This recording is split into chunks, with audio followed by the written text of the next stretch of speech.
नमस्कार दोस्तों, आप सभी का स्वागत है आपके अपने YouTube चैनल अपना कानून में। दोस्तों, आज मैं आपके लिए एक बहुत ही ज़बरदस्त वीडियो लेकर आया हूं, जो कि CRPC 200 के तहत है और कर्नाटक हाई कोर्ट ने मजिस्ट्रेट के लिए क्या निर्देश दिए हैं, इसका आप सभी को देखना चाहिए, समझना चाहिए। और CRPC 200 क्या होता है, इसकी भी पूरी जानकारी इस वीडियो में है। और आप सभी का प्यार और आशीर्वाद बहुत ही मुझे मिल रहा है, तो ऐसे ही प्यार और आशीर्वाद बरकरार रखिए और चैनल को सब्सक्राइब करिए, शेयर करिए और सभी के पास ये जानकारी ज़रूर से ज़रूर पहुंचाइए। ठीक है दोस्तों, आइए देखते हैं इस वीडियो को। जैसा कि दोस्तों आप सभी देख ही रहे होंगे, CRPC 200 के तहत एक निजी शिकायत का संज्ञान कर्नाटक हाईकोर्ट ने मजिस्ट्रेटों के पालन के लिए प्रक्रिया निर्धारण की। कौन कह रहा है दोस्तों? ये कह रही है कर्नाटक हाईकोर्ट। कर्नाटक हाईकोर्ट ने दंड प्रक्रिया संहिता CRPC की धारा 200 के तहत मजिस्ट्रेट से की गई निजी शिकायत का संज्ञान लेने के लिए अपनाई जाने वाली प्रक्रिया निर्धारित की है। जस्टिस श्रीनिवास हरीश कुमार की सिंगल जज बेंच ने 22 जुलाई को दिए अपने आदेश में कहा, संज्ञान लेने की प्रक्रिया का पालन निम्नानुसार किया जा सकता है। इसमें पहला है, मजिस्ट्रेट की प्रस्तुति के बाद शिकायत को पढ़ना चाहिए। यदि वह जाहिरा तौर पर पाता है कि अपराध या अपराधों का खुलासा नहीं हो रहा है, तो वह शिकायत को अस्वीकार या खारिज कर सकता है। हालांकि मजिस्ट्रेट को शिकायत पढ़ने के बाद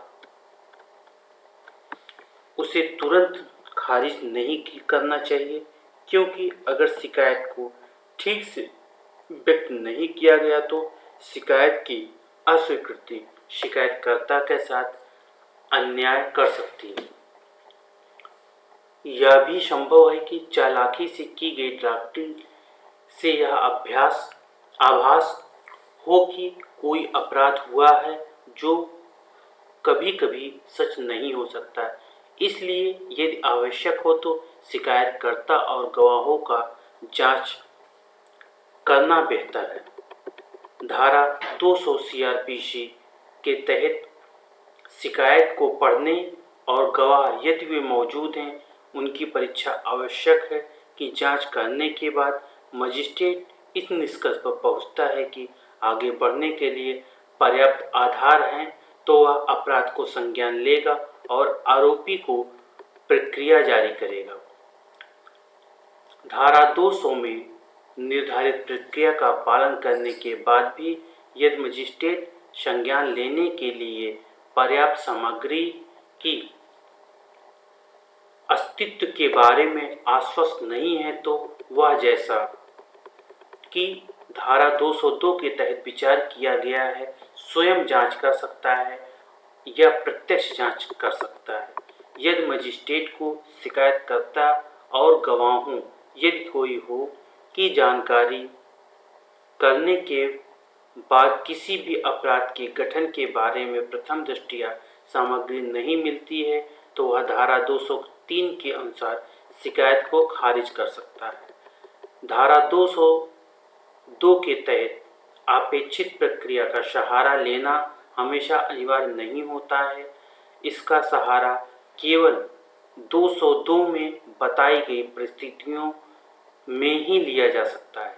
इसका मतलब यह है कि संज्ञान लिया जा सकता है या शिकायत को धारा 200 के चरण के बाद भी स्थिति के आधार पर खारिज किया जा सकता है। यह आवश्यक नहीं है कि एक मजिस्ट्रेट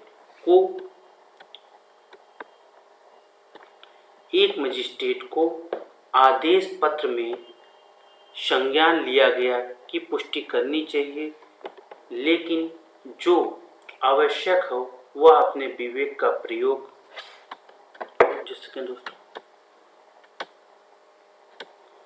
और एक संक्षिप्त आदेश में दर्शाया जाना चाहिए। आरोपी को प्रक्रिया जारी करने का स्वयं निर्णय स्वयं संज्ञान के लेने के बराबर है। जब भी कोई जांच करने वाला पुलिस अधिकारी बी रिपोर्ट दर्ज करता है और शिकायत बी रिपोर्ट का विरोध करता है तो मजिस्ट्रेट को ऊपर दी गई प्रक्रिया का पालन करना होगा। केस की पृष्ठभूमि क्या थी दोस्तों, ये भी देख लीजिए। ये समझना भी आप सभी के लिए अनिवार्य है कि केस किस प्रकार का था और किस प्रकार ये कोर्ट में पहुंचा। तो शिकायतकर्ता श्री सत्य साई सेंट्रल ट्रस्ट और अन्य आईपीसी की धारा 420, 511 और 120 बी और भारतीय पंजीकरण अधिनियम की धारा 82 के तहत दंडनीय अपराधों के संबंध में एफआईआर और बाद में चार्जशीट दाखिल करने की मांग करते हुए अदालत का दरवाजा खटखटाया था। शिकायतकर्ता बीएन नरसिम्हा मूर्ति ने द्वितीय अतिरिक्त सिविल जज जेएमएफसी चिकबल्लापुरा की अदालत में सीआरपीसी की धारा 200 के तहत एक निजी शिकायत दर्ज की थी और यह आरोप लगाया गया था कि शिकायतकर्ता ने 20 जून 2017 को श्री सत्य साई सेंट्रल ट्रस्ट के पक्ष में एक लीज डीड निष्पादित की, यानी 37 गुंठा भूमि के संबंध में क्रिमिनल पी 1422/2021 में पहला याचिकाकर्ता जो कि SY नंबर 43 उनकी भूमि का एक हिस्सा है, उन्होंने यह निहित स्वार्थों में उनकी संपत्ति को दुर्भावना से हड़पने का प्रयास किया। यह लेन देन फर्जी है। लीज डीड के निष्पादकों के पास SY नंबर 43 में भूमि का कोई अधिकार, स्वामित्व या अथॉरिटी नहीं है। याचिकाकर्ताओं ने शिकायत को प्रेषित करने का प्रयास किया। इस प्रकार लीज डीड दिनांक 20 जून 2017 के माध्यम से उनकी संपत्ति पर दावा किया। शिकायत के आधार पर मजिस्ट्रेट ने मामले को सीआरपीसी की धारा 156(3) के तहत जांच के लिए पुलिस को सौंपा। इसके बाद पुलिस ने एफआईआर दर्ज किया और आरोप पत्र दायर किया। अदालत ने कहा कि शिकायतकर्ता को 1973 चिकमुंडेनहल्ली और चिकबल्लापुर तालुक के क्रमांक 27(1) में 4 एकड़ भूमि दी गई थी। ऐसा प्रतीत होता है कि वर्ष 2013 में तहसीलदार ने कुछ भूमियों के नए सर्वेक्षण नंबर सौंपे। शायद यह पुनः सर्वेक्षण का परिणाम था, जैसा कि शिकायतकर्ता ने कहा है। नए सर्वे नंबर देने के कारण शिकायतकर्ता की 4 एकड़ तक की जमीन को सर्वे नंबर 43 दिया गया, जबकि लोक सेवा ट्रस्ट द्वारा खरीदी गई नंबर 37 गुंठा जमीन को सर्वे नंबर 23/1 के रूप में फिर से नंबर दिया गया। चूंकि याचिकाकर्ताओं ने 20 जून 2017 को लीज डीड निष्पादित करते समय सर्वेक्षण संख्या में परिवर्तन के बारे में नहीं पता था, उन्होंने पट्टे पर दी गई संपत्ति के सर्वेक्षण संख्या 43 के रूप में उल्लेख किया। अदालत ने तथ्यों को विश्लेषण करने पर कहा, यह कहना मुश्किल है कि शिकायतकर्ता द्वारा कथित अपराधों का खुलासा करती है, उसे एक नागरिक कार्यवाही का सहारा लेना पड़ता है। यदि वास्तव में वह इस धारणा के तहत उसकी जमीन को लीज डीड में शामिल किया गया है, तो शिकायतकर्ता यह मामला नहीं है कि जालसाजी है, यह एक झूठा दस्तावेज बनाया गया है और यह छद्म रूप धरा है। कोर्ट ने आगे कहा कि 37 गुंठा भूमि लोक सेवा ट्रस्ट की है, जिसके बारे में कोई विवाद नहीं है और विवाद हो भी नहीं सकता है। यदि भूमि के संबंध में एक लीज डीड निष्पादित किया गया तो यह धोखाधड़ी नहीं है। शिकायतकर्ता इन अविवादित तथ्यों को आपराधिकता के रंग से कलंकित नहीं कर सकता। विवाद पूरी तरह से दीवानी प्रकृति का है। तदनुसार अदालत ने याचिका को स्वीकार कर लिया और एफआईआर में आरोप पत्र को रद्द कर दिया। केस का शीर्षक क्या था दोस्तों, वो देख लीजिए। केस का शीर्षक जो था, श्री सत्य साई सेंट्रल ट्रस्ट और कर्नाटक राज्य के बीच में था। बहुत सिंपल सी भाषा में मैं आपको पूरी डिटेल में समझा दे रहा हूँ।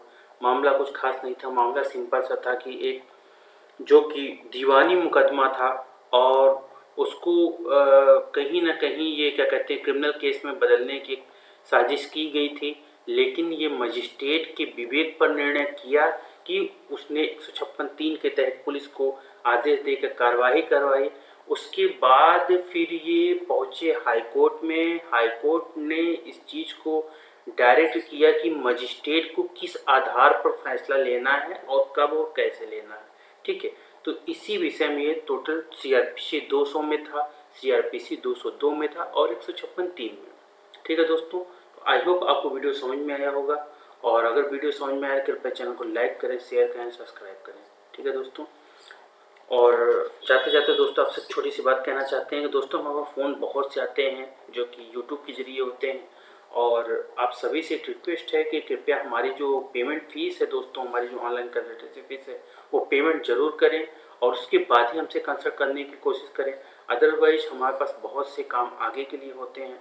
हाँ, अगर इस तरह के आपके पास कोई अच्छा केस है, सिविल का है या क्रिमिनल का है, तो उसके लिए बेझिझक आप हमारे चैम्बर आ सकते हैं। ठीक है दोस्तों, जैसा कि जानते हैं दोस्तों, मेरा नाम विवेक कुमार मौर्य है और मैं एडवोकेट हाईकोर्ट ऑफ इलाहाबाद में बैठता हूँ। अगर किसी को हमसे संपर्क करना है, बात करना है, हमारे चैम्बर का एड्रेस चाहिए, तो बेझिझक हमारे इन नंबरों पर संपर्क करके हमसे संपर्क करें और उनको हमारे पास स्वागत है। इन्हीं बातों के साथ चलते हैं दोस्तों। जय हिंद, जय भारत।